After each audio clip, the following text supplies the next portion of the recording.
په دې دنیا کې انسان چې کومه زندگی کوي دغه انسان باید فکر د آخرت ولري چې دا دنیا تیره ده، دا په مصیبت او په غم هم تیریږي، دا په راحت او سکون هم تیریږي، دا په مریضي او ناروغي باندې هم تیریږي، او دا په خوشحالي هم تیریږي.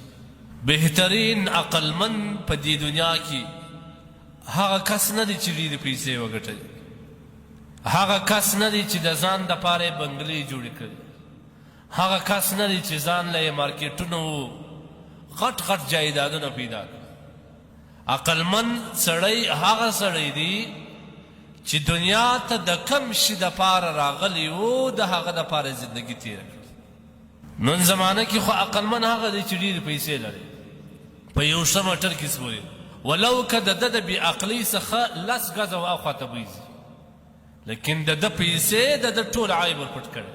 دغه د پیسو عیب چې د ده عیب یې ورپټ کړی دی، دا ما و تا کې کار چې ما و تا د ده ظاهري شکل ته ګورو، د ده پیسو، دولت، موټرو، ساعتو، کپړې و زمانه و زندگی ته ګورو، د ده هغه خرطوبۍ و بې عقلۍ ته نه ګورو چې په دې کې پرته ده.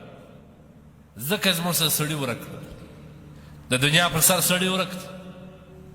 مسکین چې هر څومره عقلمند وي، هر څومره دانا وي، یوه مشوره ته خلک د لیرې ځای سره راځي، لیکن دغه مسکنت د ده عیب جوړ کړی دی، دا ټول ځینې ورک شي.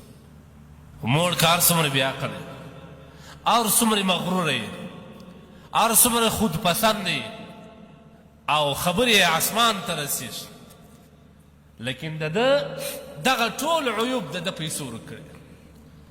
دا د دې دنیا د خلکو د دنیا سره د مینه په خاطر باندې موږ د دنیا سره دومره محبت کوو، دومره مینه کوو چې بې ادبي ما که پر بوده باندې یو ښه سره زر راوځړې، هغه بوده ته به موږ سلام وکړو. دا زموږ زړونه داسې جوړ شوي دی، زموږ فکرونه او دماغونه داسې جوړ شوي.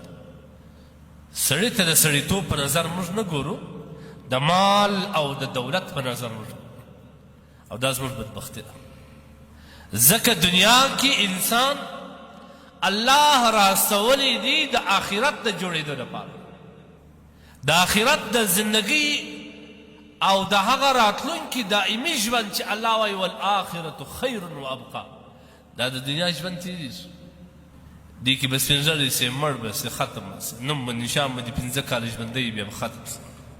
آخرت کې دا شی نسته، مرګ نسته، مریضي نسته، سپین ږیرتابه نسته، همیشه به پر یو حال باندې، او ابقا همیشه ژوند دی.